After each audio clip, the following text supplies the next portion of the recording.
From the studios of Farm Journal Broadcast, this is AgDay.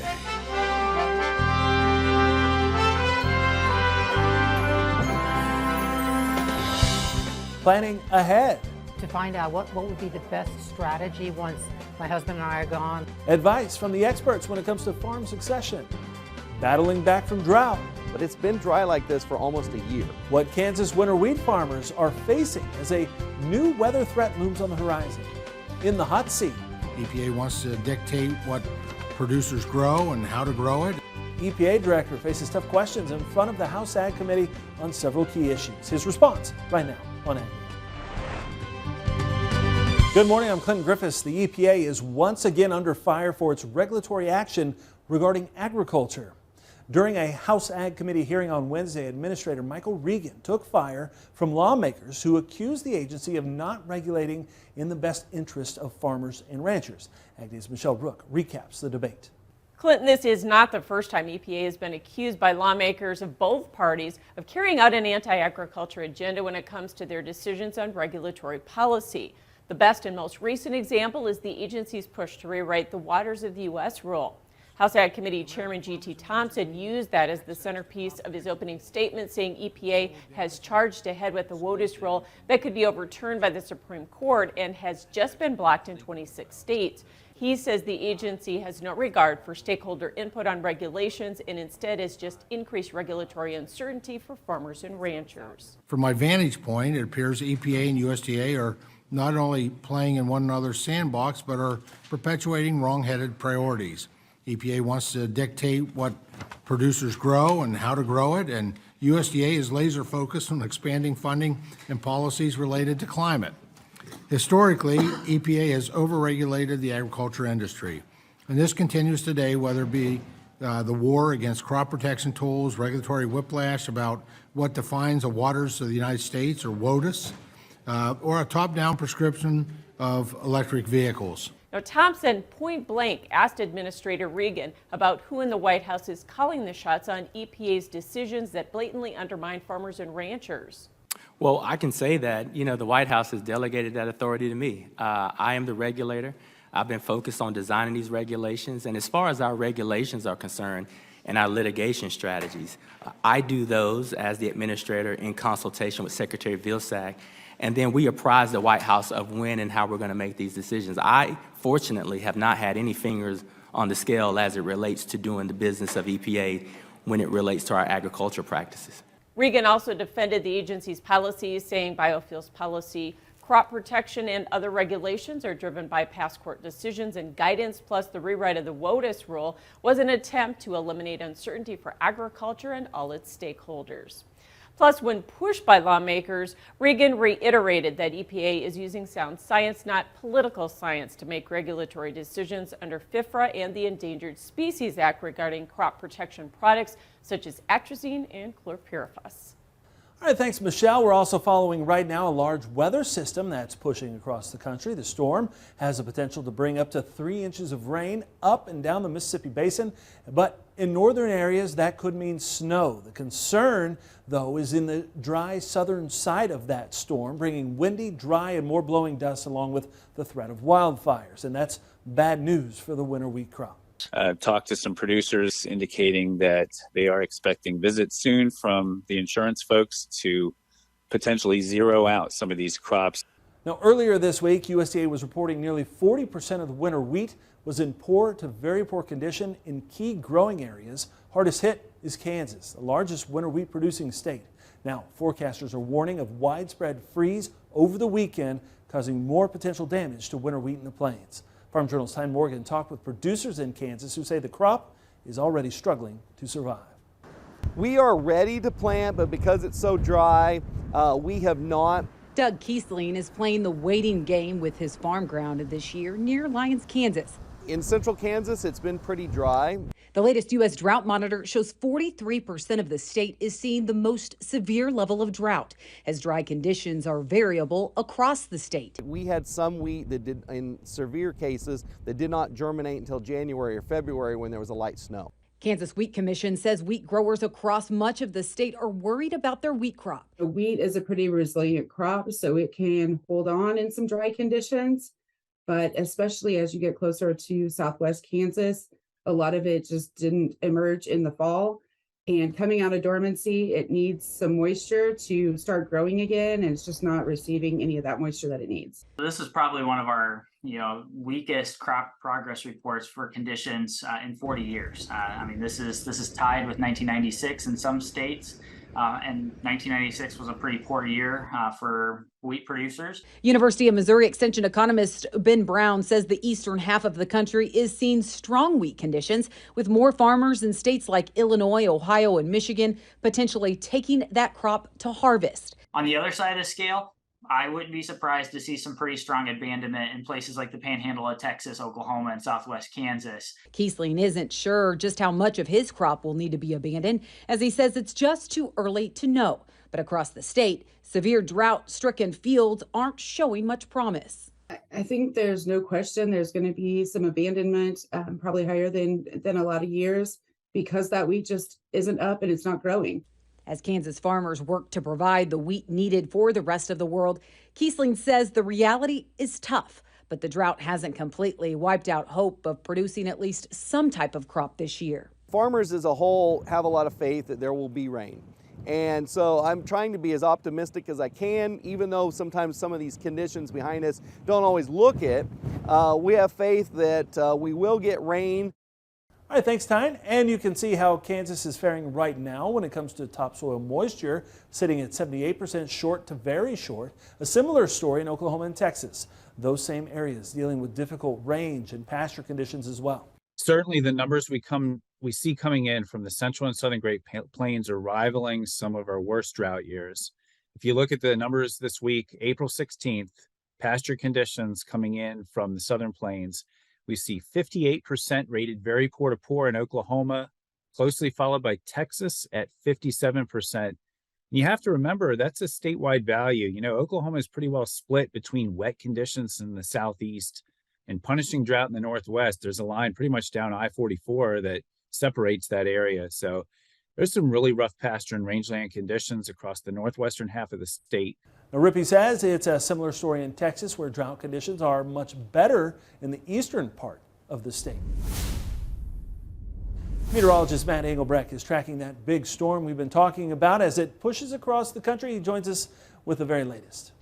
I'm Chief Meteorologist Matt Engelbrecht, and we're taking a look at the possibility of a few strong thunderstorms rolling through not only the plains but also the Midwest in the coming days. Specifically for Thursday, a few severe storms all the way back up into Wisconsin and Illinois and back down here to the southwest into Texas. As we move ahead into Friday, that severe weather threat will shift just a little bit to the east. The other concern about this, the amount of Gulf moisture in the atmosphere into Louisiana and back down here into Texas could make flooding a bit of a concern. Again, that's a severe weather risk. The other risk, this is all about the risks, whether it's severe weather or fire weather, windy and dry conditions through New Mexico, but also a little bit in the panhandle of Oklahoma and Colorado. And that's going to be kind of in that elevated, if not critical category on Thursday, shifting back into New Mexico in the extreme category for the fire risk on Friday.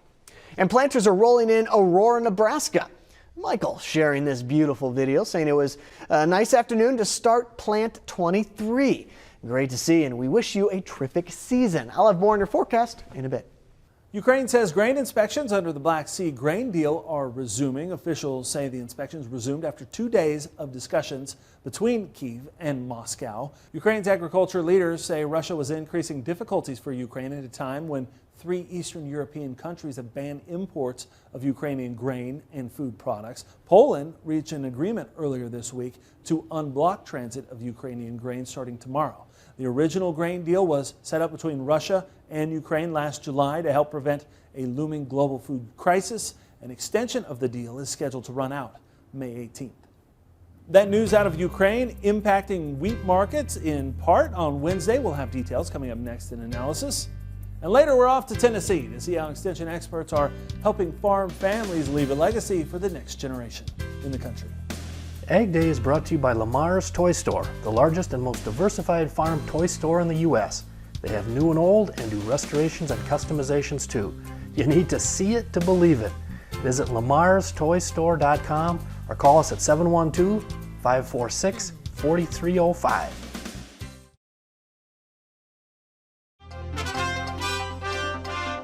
With inspections of Ukrainian grain resuming as part of Black Sea Grain Initiative, wheat under pressure midweek. Michelle Rook is back with more in Markets Now.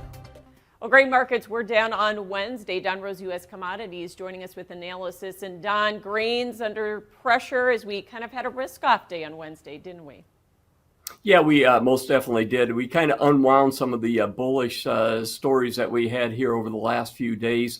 Russia allowing inspections again of Ukrainian grain after halting for 2 days. That was a bit of a risk-off.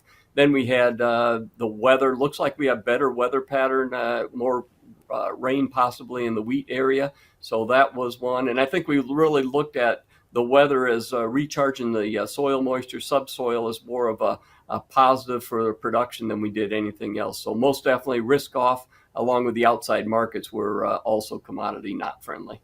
Yeah, no doubt. And now there's, when we talk about risk off, certainly there's more talk again about a hawkish policy here and another Fed rate increase in May, right?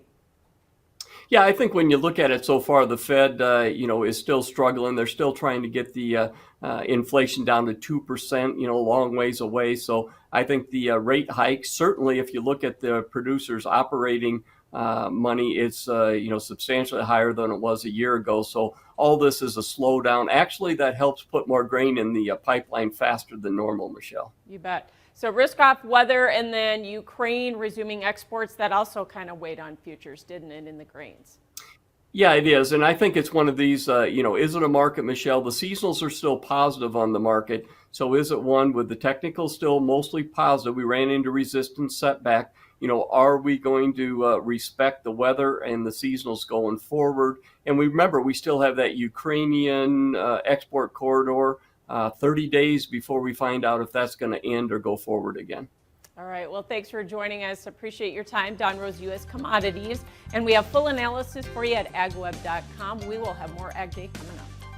For all your risk management and trading needs, call one of the U.S. Commodities specialists at 800-247-4071.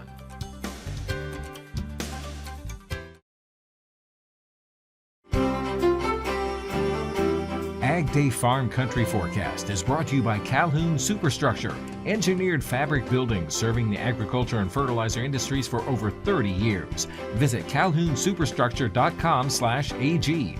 That's calhounsuperstructure.com/AG. I'm Chief Meteorologist Matt Engelbrecht. So I want to start off looking at that jet stream because all the talk is going to be about the severe weather and also snow potential on Thursday and Friday. But going into the weekend, we're going to see those impacts kind of hold even for the next couple of days and into our Sunday. So there's the jet stream on Friday, and there's that upper level low, that pocket of some cooler air, but more importantly, a cold front that is attached to it. As we get into next Monday and Tuesday, things try and stabilize a bit, although this is going to be tough to move out of the Midwest. But back down here to the south, things are going to get relatively quiet Sunday, Monday, and Tuesday as a ridge tries to build in. This isn't looking like an extreme warm-up through the nation. In fact, a pattern that doesn't really stay consistent for a number of days. We quickly go from a ridge of high pressure for 2 or 3 days back over to a low pressure or a trough digging across the United States by the middle part of next week. So next Tuesday, Wednesday, and Thursday, you see that low. This is going to make for some cold air, if not to overnight lows back down kind of freeze and frost territory with the kind of cool, cold air dipping back down here to the south. Again, that's going to be for your Thursday and into Friday of next week before another ridge starts to build in on the west coast in the same time period. For our Thursday, a little bit more specifically, there's a line of showers and thunderstorms could present some problems, and then the snow back up here into the Dakotas as well as into Minnesota, also into Canada. There's Friday at 7 a.m. That line continues to move off to the east. We'll try to get some high pressure back into Texas, Oklahoma, and even into Missouri. A brief break before another system comes through just in time for the weekend. Temperatures coming up this afternoon. You got some of the 80s with a warm front, but also that cold air, cooler air back off to the north and the west that is going to be sinking in for our Saturday and our Sunday. Let's start things off with Rapid City. Cloudy and also windy. High of only about 43 degrees, a low of 27 degrees. Dodge City, mostly sunny, high of 65, low of 35. And Poplar Bluff, got some evening thunderstorms, high around 80 degrees.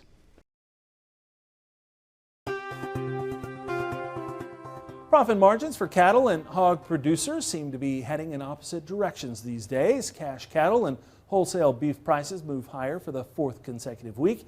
According to the latest Sterling Beef Profit Tracker, average margins were estimated at $387 per head. Negotiated cash prices set a new record high price of $182.37. Now, beef packers, meanwhile, they saw losses of about $2.55 per head, while packer margins a year ago were estimated to be $317 per head. Hog producers, they saw losses of $25 per head last week. That's down about $1 per head from the previous week. Now, they saw profits of $60 per head the same week a year ago.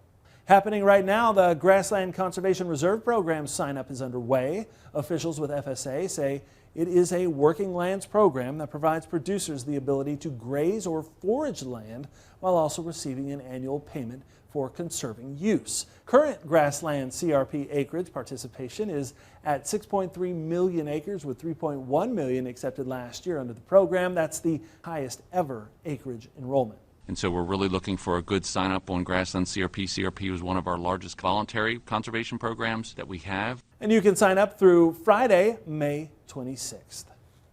Farming is often a family tradition. Up next, see how succession planning experts are working with ag producers in Tennessee to make sure those traditions continue in the country.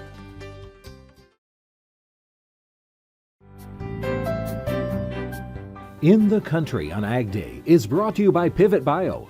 What if you had the nitrogen you need already on seed? Pivot Bio is the first company to apply nitrogen on seed. The nitrogen you need now on seed from Pivot Bio. Learn more at pivotbio.com. It's expected the ownership of 40% of America's agricultural land will be in transition in the next 15 years. Charles Denny reports University of Tennessee Extension specialists work with families on estate planning, farm succession, and transfer. Tennessee has nearly 11 million acres of farmland, 40% of the total land area in the state. Whether it's producing livestock, pasture, or row crops, someone owns that land, and someone will own it in the future. Does it plan to transition into the next generation, or is it a decision that maybe that's not going to continue as a farm? Teaching this workshop in Sparta, Kevin Ferguson, a farm management specialist with UT Extension and the UTIA Center of Farm Management. The topic, Farmland Legacy, with instruction on succession planning, tax implications on land transfers, and Ferguson's main message, families communicating now about what to do with their farm, and to be open and honest about what's best for everyone involved. Traditionally, we don't think about passing on the farm till someone reaches maybe their 70s or 80s, but there's many more options available in terms of tools to assist you in financial planning if we start this discussion earlier. Everyone should have a will. That makes the transfer of property and assets easier after someone's passing. But a will alone doesn't guarantee a secure future for a farm. That's where an estate plan can be helpful. C.C. Martin came to the meeting to learn more about estate planning, which could allow a smooth future transition of her family's agritourism place called Firefly Acres that includes horses and rental cabins. Well, knowledge, to find out what would be the best strategy once my husband and I are gone, and how to hand it on down to our daughter and so on. So just kind of get knowledge. Historically, land has been a solid investment, and for many families, their property is their 401k. But we also need farms to grow our food, and it's projected Tennessee could lose 1 million acres of farmland by 2040. Farms to subdivisions is a movement they're seeing here in White County. In an 18-month time period, we had over 420 building permits, and for us, that's a large growth. And the majority of those houses came from farm splits. Well, the simple fact is that if you think about where the subdivisions are going to be built in the future, of course, a lot of the developers are looking at that best land to put that on.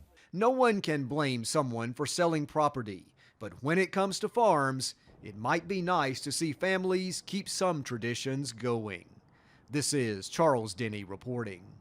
All right, thanks, Charles. And that's all the time we have this morning. Sure glad you tuned in. From all of us here at AgDay, I'm Clinton Griffiths. Have a great day.